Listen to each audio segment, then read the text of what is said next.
নমস্কার বন্ধুরা, আজকের রেসিপি বাঙালির প্রিয় রসগোল্লা।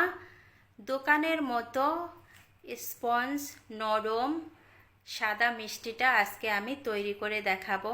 একেবারে হুবহু দোকানের মতোই কিন্তু হবে। আপনারা বাসায় এরকম পারফেক্ট মিষ্টি তৈরি করে নিতে পারবেন। আমার এই ভিডিওটি প্রথম থেকে শেষ পর্যন্ত দেখবেন।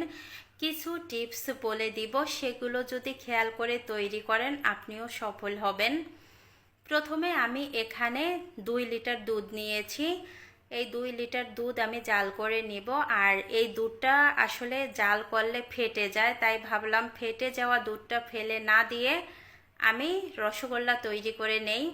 আমি 4 থেকে 5 মিনিটের মতো জাল করে নিয়েছি। তারপরে এখানে ভিনেগার দিয়ে দিলাম। আমি এখানে 2 চামচ ভিনেগারের মধ্যে 4 চামচ জল মিশিয়ে নিয়েছি। জল আর ভিনেগারটা একসঙ্গে মিশিয়ে নিলে ভালো হয়।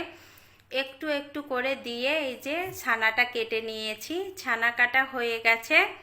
এবার আমি ছেঁকে নিব। আর আপনারা চাইলে কিন্তু সুতির কাপড়ের উপর রেখে ঝুলিয়ে রাখতে পারেন। আমি এভাবেই রেখে দিব।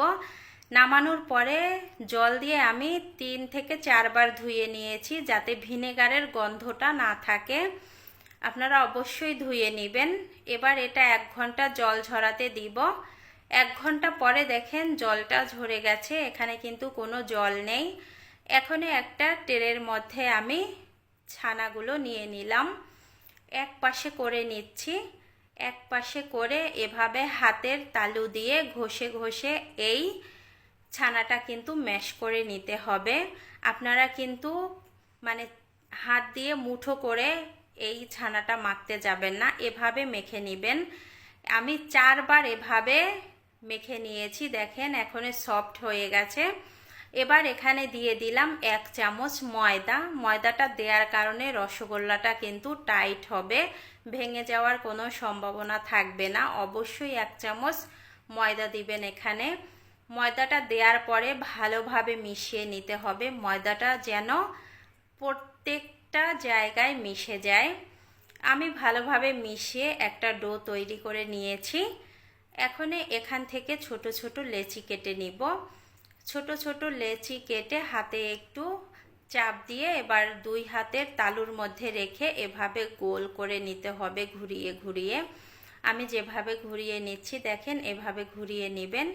এই তো একটা বল তৈরি হয়ে গেল। আর একটা কথা বলে রাখছি, যখন এই বলটা তৈরি করবেন ছানা দিয়ে, যদি দেখেন ফেটে যায় তাহলে কিন্তু বুঝবেন আপনার ছানাটা পারফেক্ট মথে নেওয়া হয়নি। এই তো দেখেন আমি এভাবে সবগুলো রসগোল্লা তৈরি করে নিয়েছি। আমার এই রসগোল্লাটা কিন্তু একটুও ফাটেনি। এখন এই শিরাটা তৈরি করার জন্য আমি এখানে 1 কাপ চিনি নিয়েছি। 1 কাপ চিনিতে আমি 7 কাপ জল দিয়েছি। এই রসগোল্লা তৈরি করতে অবশ্যই জলের পরিমাণটা একটু বেশি দিবেন, এতে করে স্পঞ্জ হবে রসগোল্লাগুলো। আমি জলটা ফুটিয়ে নিয়েছি। যখন জল ফুটে উঠে গেছে তখন এক এক করে রসগোল্লাগুলো দিয়ে দিলাম। আর যেখানে দেখবেন জলটা ফুটে উঠছে ওই ফুটন্ত জলের মধ্যে রসগোল্লাগুলো দিবেন।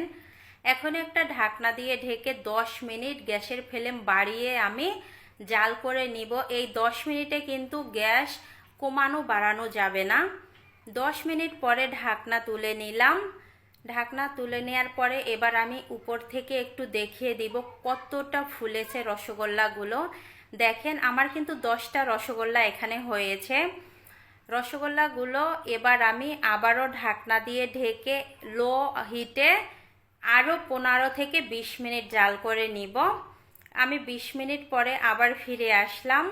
ঢাকনা তুলে নিয়েছি। এখন এই রসগোল্লাগুলো আমার পারফেক্টভাবে কুক হয়ে গেছে। এগুলো ঠান্ডা করে তারপরে আমি আপনাদের সাথে নিয়ে আসব। আমি 4 ঘন্টা এই মিষ্টির শিরার মধ্যে রেখে দিয়েছিলাম। 4 ঘন্টা পরে মিষ্টিগুলো আমি একটা বাটিতে সার্ভ করে নিচ্ছি। দেখেন কতটা স্পঞ্জ হয়েছে।